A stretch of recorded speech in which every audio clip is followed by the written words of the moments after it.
Hello, and welcome to Trading Without Fear. As I watch my son grow from a newborn to a toddler, I observe the incremental milestones we adults take for granted, like how he's learning how to control the movements in his arms, legs, hands, and feet. Simple things that come so easily to the rest of us are so complex to him. Watching him learn how to slowly take control of his little body, one step at a time. Learning how to feed himself and make a mess of everything. Watching him first slowly do little baby push-ups until he's strong enough to crawl. Slowly he gains strength and balance leading to his first steps. My little baby so desperately wants to grow faster than I like, even though he's a little over one during the making of this. I can see the desire that if he could, he would run before he walks. Jarvis, sometimes you gotta run before you can walk. Even though Tony Stark said it's sometimes better to run before you walk, in trading there's nothing more dangerous than trying to go too big too fast. Like a baby learning, it takes small incremental milestones and mastering them before you move on to the next task. Traders also need to understand the necessity of baby steps. Breaking new book that has just come out. Now, not everything in this book, of course, applies to you, but I'm sure that you can see, when you see the title, exactly how it could help. Baby steps? It means setting small, reasonable goals for yourself, one day at a time. One tiny step at a time. Baby steps. For instance, when you leave this office, don't think about everything you have to do in order to get out of the building. Just think of what you must do to get out of this room. And when you get to the hall, deal with that hall, and so forth. You see?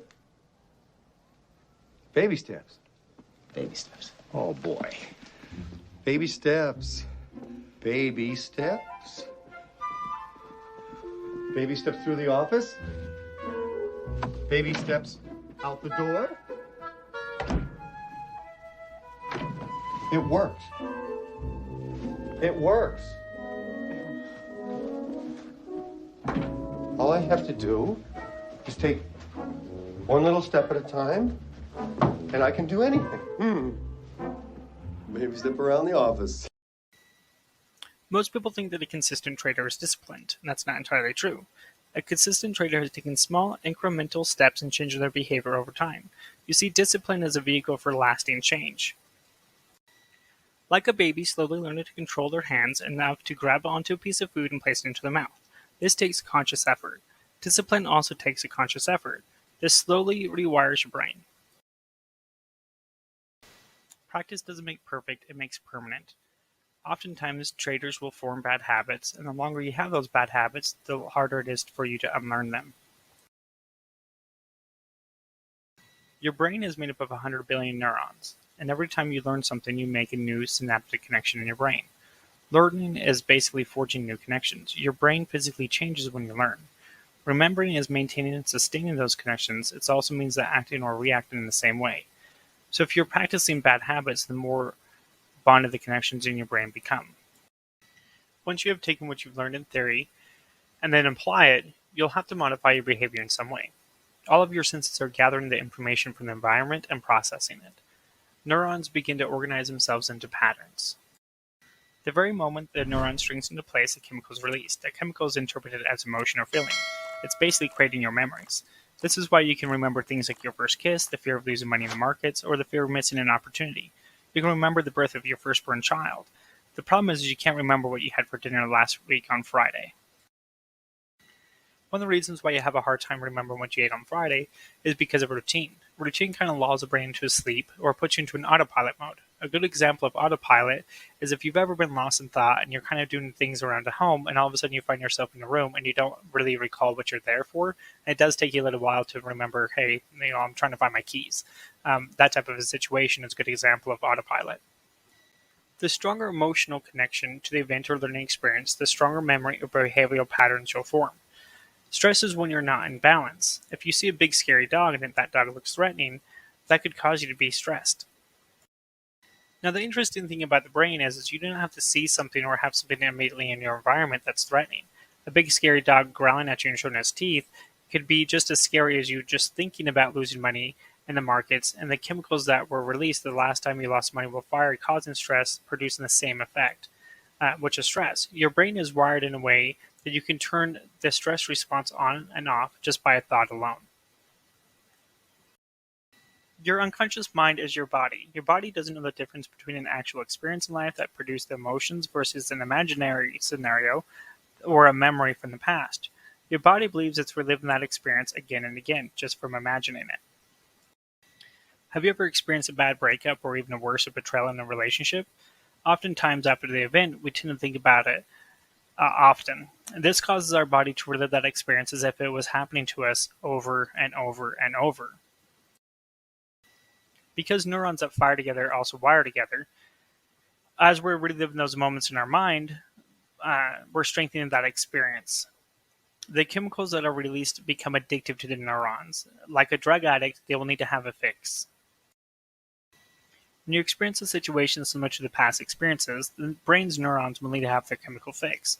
This fix will come in the forms of feelings, inner dialogue, or the inner voice.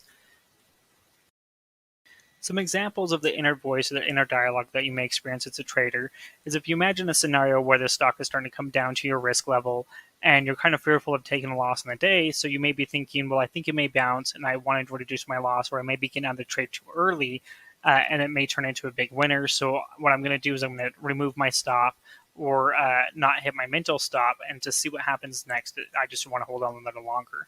Another example is if the stock was working out in your favor and it's kind of going much higher. When you have a predetermined target price where you want to get out at, you may be thinking, if I hold on more, I can make more money. So that kind of greed aspect of that. Another example is fear of missing out, of where you see a stock that's really running and you're kind of fearful that you may not be getting into that trade because you may be missing it, and you may be thinking, I don't know, I want to get into this trade. I might miss this trade like I have in the past, and it could be the next big runner, and so you kind of just buy into it.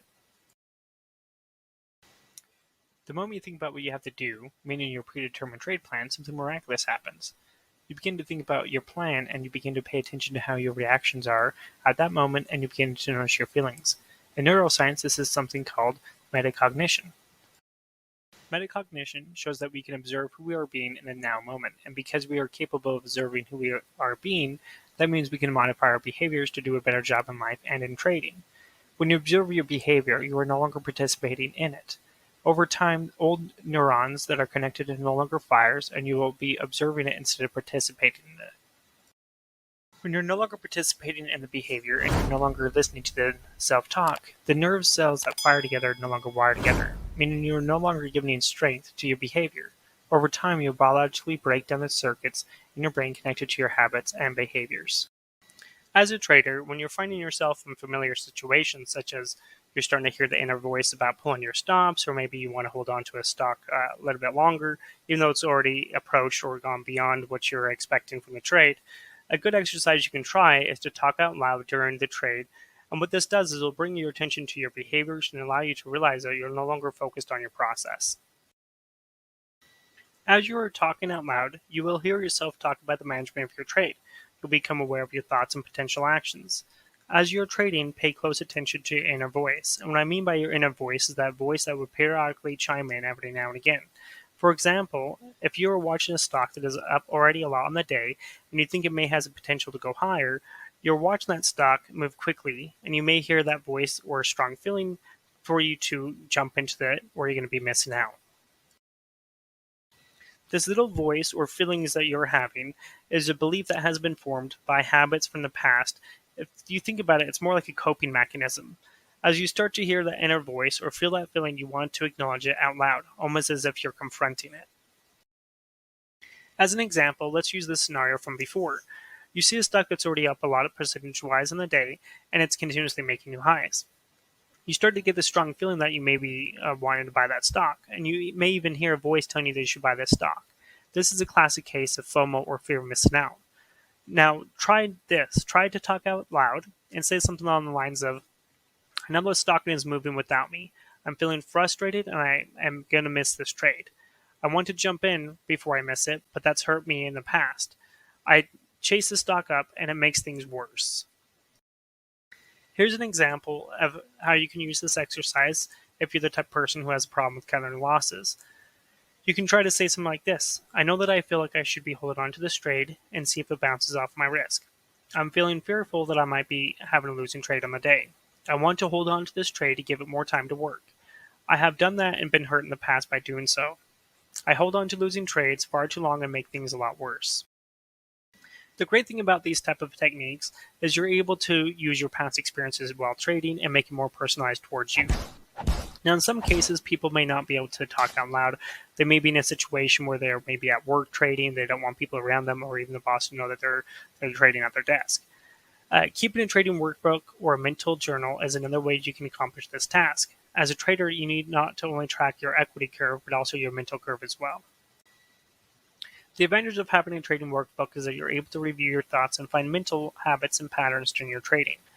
I do feel like talking out loud has a stronger impact, and I would recommend to record your voice if you can while you trade.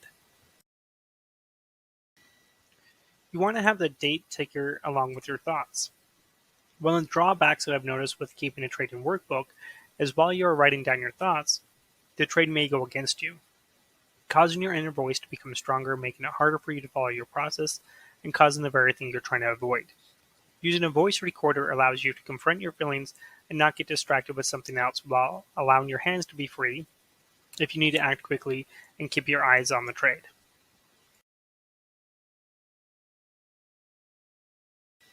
One of the most common mistakes that traders make is trying to fix too many bad habits all at once. One day you're trying to work on cutting your losses, the next day holding on to profits longer, the next day trying to control your FOMO, and so on. It's impossible to really correct any behavior without working on it first for weeks or even months.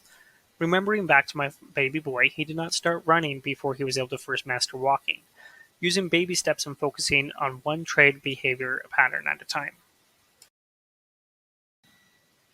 For example, if you're having problems with cutting your losses at your predetermined risk level, you should be focusing on cutting your losses at that predetermined risk level, and most importantly, being at peace with it when it does happen. A scenario for overcoming FOMO will look something like this. Using ISIG as an example, I can see that ISIG is moving really fast, and I can feel the urge swelling inside of me that I should be buying. I would say out loud, I know that the stock is moving without me. I'm feeling frustrated that I'm missing this trade. I want to jump in, but that's what's hurt me in my past. I chase the stock up, and it reverses, making things worse. I will wait and watch for a better place to enter the trade. In this scenario, for overcoming cutting losses, I'm using NXTD as an example trade. I see the stock coming down to my stop, and I'm feeling the urge to pull my stop or not trigger my mental stop. As I watch the chart, my inner voice is saying that I don't want to take another loss, and let's see what happens. I say out loud, I know that I'm feeling that I should hold on to this trade and see if it bounces off my risk. I'm feeling fearful that I might have a losing trade on the day. I want to hold on to this trade and give it more time to work, but I've been hurt in the past by doing so. I hold on to a losing trade for far too long, making it worse. I'm good at technical analysis, and I have a predetermined price that if it reaches there, the trade is most likely to fail. The key is to say or write down what you're thinking or feeling and what you want to do to make the thoughts or feelings go away. Then you will say or write down what the outcome was when you acted out such behaviors in your past. You don't need to have your behavior control you. Remember, the problem is not what's happening now. Your behavior is defending yourself from something in your past. That's it for this video. I hope you enjoyed it. Click that like button and subscribe to the channel. Leave a comment below. Do you ever record your voices when you're trading? And if so, what type of benefits did you see? I'd love to hear back from you. Leave a comment.